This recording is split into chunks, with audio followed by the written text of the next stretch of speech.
You ask Tiger to solve. This deals with linear equations with one unknown. The final result is x equals 2. Let's solve it step by step. Group all constants on the right side of the equation. Subtract 31 from both sides. Group like terms. Simplify the arithmetic.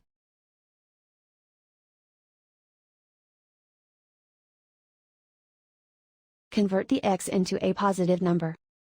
Multiply both sides by -1.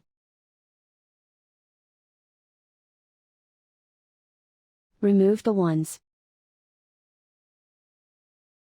Simplify the arithmetic. And so the final result is x equals 2.